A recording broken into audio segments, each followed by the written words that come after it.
up, YouTube? It's your girl DeeDee. Welcome back to the channel. So I am back with another reaction video. Now this is going to be a reaction to Travis Hunter's fiance. She finally is speaking out about the backlash that she's been getting, and I wanted to go ahead and chime in on this and get your thoughts on what you think about what she had to say. So are we gonna get right into the video? Make sure you are subscribed to the channel. It's free to subscribe, share and like the video, hit that notification bell, y'all know what it is, so that you'll be notified when I upload new content. So let's go ahead and get into it. Here we go. Okay, I'm going to be addressing all this stuff online because I'm tired emotionally and mentally of seeing people try to make me out to be a person that I am not, but with a testimony without a test of faith. So I'm going to start from the very beginning with this my type thing. I got permission from Travis to say these things because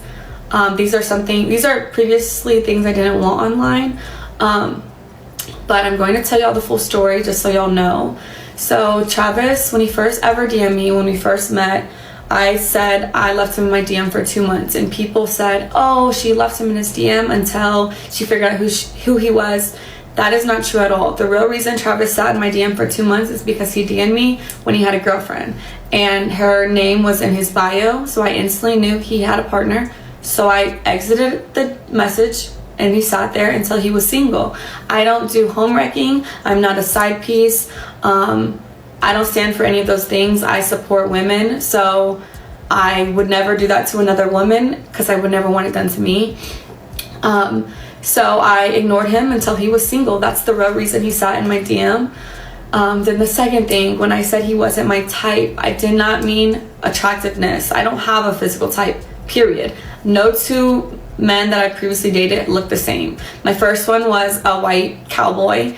Second one was a Mexican soccer player. Then I dated a black man who's a SoundCloud rapper, and then Travis. Well, you know, types don't necessarily have to be in the color all the time. It could be in their personalities, like how they move.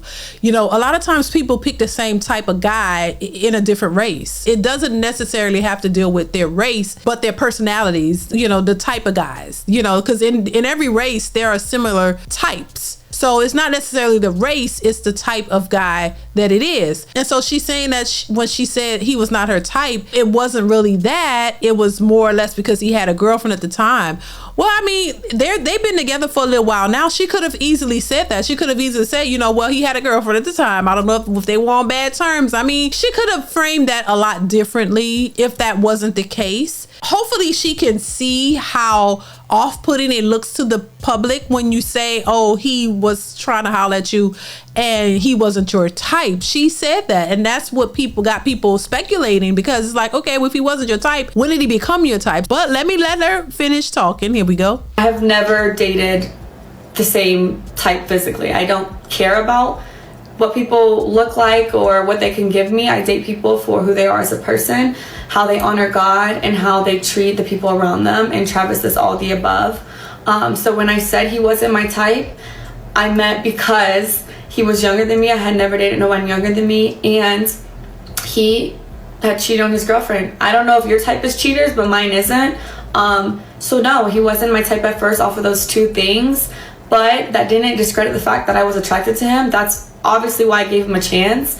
And then I learned he truly is a phenomenal and wonderful human being, and that's why. If he was a cheater, he was a cheater. If you meet somebody who was trying to talk to you and you find out that they have a girlfriend, that would automatically be a turn off. I know for me it would, and I know everybody's different, but that would automatically be a turn off. That would be like, okay, you trying to holler at me and you got a girlfriend? Oh, hell no. Because if that's what you're doing here, how do I know if we got into something serious that you wouldn't do that to me? That's how I would see it. So if you don't like people who cheat, if you don't like a person who does that, then that would have been a straight turn off to you 100%, where you would be like, nah, I'm not talking to this guy at all, and I would not trust him if I was in a relationship with him. So automatically that should have been a turn off, and you should not have pursued him whatsoever. It shouldn't take 2 months later or 3 months, 4 months later, oh, then I'm gonna go give him a chance because he's not with his girlfriend. But you know he was attempting to cheat if that was the case,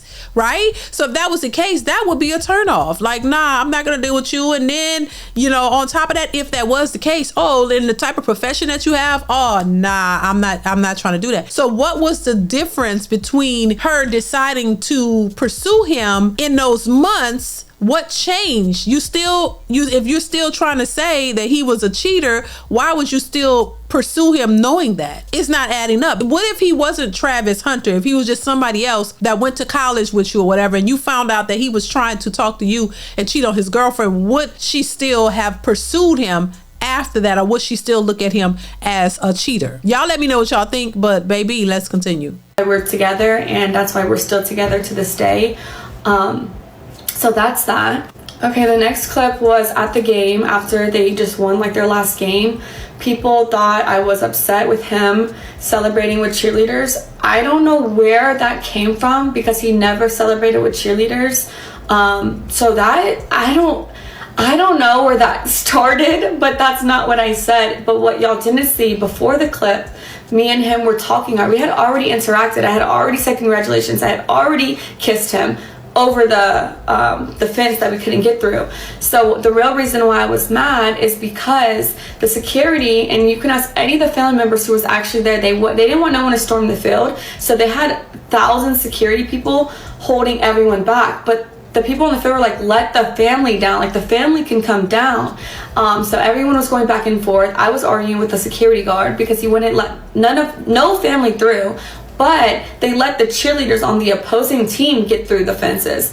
So I was like, so when I finally got down to the field, that's why I told Travis, like, he had already seen it. I already congratulated him. We had already spoke, got on the field, and then that I was upset because I had just finished arguing with somebody. And then what y'all don't see after 5-second clip is right after that, I let it go. I was like, you know what, like, celebrate. We took pictures, we were with our families, and then we went to his meet and greet, had another wonderful event there. That's all that happened in that. That was literally that. Nothing. It was not deeper than anyone made it out to be. I think the problem that people have is she seemed to be arguing at him. There was nothing he could do about it at the time. And why even bring it up? It was an issue, you know, if y'all got past it, then get past it. I think people were saying, look, this was a big day for him. Don't bring anything that would bring any confusion or anything that would distract him to the big day. You know what I'm saying? Like, don't bring it up. Leave it alone. It's done. There might be more moments where stuff like that happens. Don't make a big deal about it. You don't have to argue with anybody about it. It'll work it out. It'll work itself out. Don't cause a scene or cause an issue of something that's going to be worked out. And I think that's what people are seeing. Just the fact that she looks like she was telling it to him or trying to argue with him about it or tell him what was going on, because he was looking around like, what are you talking about? And that's the picture that people got. And people are saying, listen, chill out. You know what I'm saying? There shouldn't be any of that. It's the demeanor that we see. You know, I think people, you can always rationalize something after it's already happened. You know, you can always make sense of it after the fact. But when it's happening, people see your expression, they see how you're moving, they see how you're looking, and that's what people took away from it. You can always say, oh, it wasn't like that after the fact, but we saw the clips and it looked like she was angry. It looked like she was mad at him, like, you know, and so that's how people took it. Let's continue. Adidas pop-up shop this past weekend. People are saying that I'm like, what am I supposed to do, just sit here?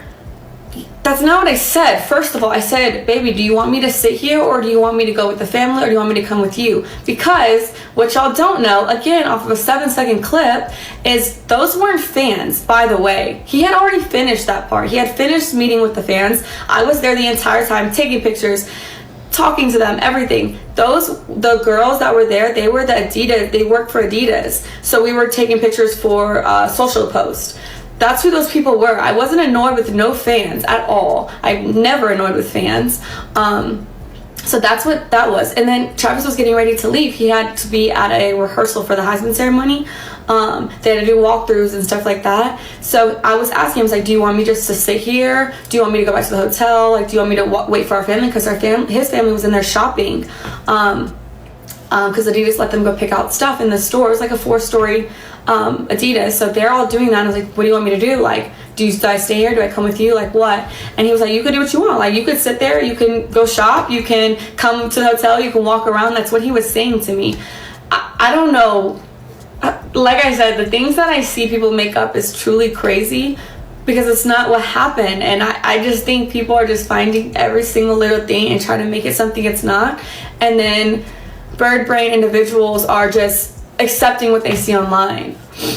Okay, now the last thing, this actual Heisman ceremony. When people start insulting people, that's a red flag right there. Learn how to deal with folks in a better way. Not everything is going to be a fight, or, you know, where you have to pop off or check people or argue with people. That's not going to look good for you or your soon-to-be husband. This is a different world, so you're going to have to learn how to deal with the public. And if you're already an aggressive type, it's going to show. It's going to show. And I think that's what people are kind of seeing. The way she's moving and the way she's doing things, it doesn't help her case. It doesn't help her seem to be this calm, just loving young woman who's supporting her man. It seems like she's a little aggressive and needs attention for herself. That's what it comes off as. Let's continue. Anyone who knows me knows I support Travis in every win, everything he does, because I truly, truly love that man.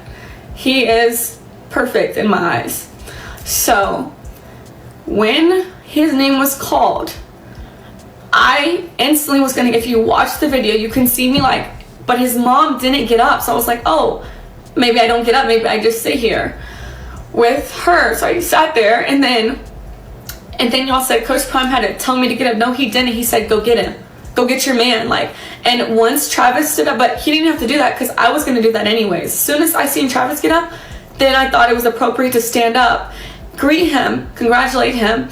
But then there was a camera right in front of Coach Prime, and I knew they were gonna film that moment, and because of how people are online, I was like, I don't want to be in that shot, so I'm gonna sit down. So I try to sit down so I'm not in the camera while I'm crying. People are gonna be like, oh, why is she crying? Like, you know, stuff like that. And so I got out of the camera purposefully so they can have their moment. That's all it was. No one told me to stand up. No one had to tell me to celebrate with him. I was just sitting there crying. I wanted to take it in myself too. I was super excited for him. But I wanted the moment to be about him and his family.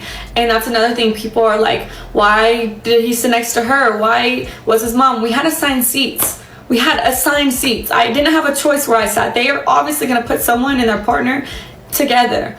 So I had the seat right next to him because that was my assigned seat. I didn't have a choice. And then the hugging thing. Travis came and hugged me because he just went down the line. I was first in line, then his mom, then Coach Prime. He came straight to me first. I didn't tell him to do that. I didn't have to tell him to do anything. He's a grown man. He can do what he wants.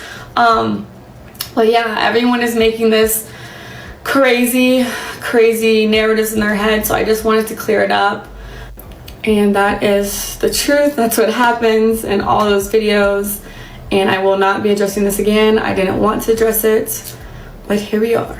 All right. So what do you guys think about what she had to say? Leave your comments in the comment section. It is what it is. Once again, they are young. They're young. A lot of people are going to call her story BS. Of course they are, because that's what it sounds like. And, you know, a picture is worth 1,000 words. When you see something, you see it. You see attitude. You can see certain things. And of course, you know, that's how it goes. The way you are perceived is what people believe. And the way you act and the way you put yourself out there is one thing, and what you can say is something else, but what you actually show is what people see. And when you're sitting back and you look like you have an attitude and you're looking crazy, or people are going to perceive that as such, you know. So this is why the way you are, the way you present yourself, it says a lot about who you are and how you treat people. And hopefully we're wrong about that, and that is just not what it is, but that's definitely how it came off. And hopefully it's not, because once again, I wish nothing but the best for Travis, and if they're together, for them and, you know, their potential life together, because I don't wish any harm or hatred on anybody's life or anything like that. I want people to succeed and do well, but also, you know, many people can see certain things as well. Just by having experience and being older, you can kind of see certain red flags that others may not see. And by them being young, of course, nobody can tell them nothing. They're going to do what they want to do, and that's their life, and that's their right to choose that. But it's like waiting for a train wreck to happen, and then when it happens, of course, people will be like, oh, that's what y'all wanted. No, I don't think most people want that. I think people are trying to say, nah, we don't want to see the train wreck happen because we see too many of them already. So listen, y'all chime in the comments, comment, like, subscribe to the channel, and I will catch you in the next one. Bye.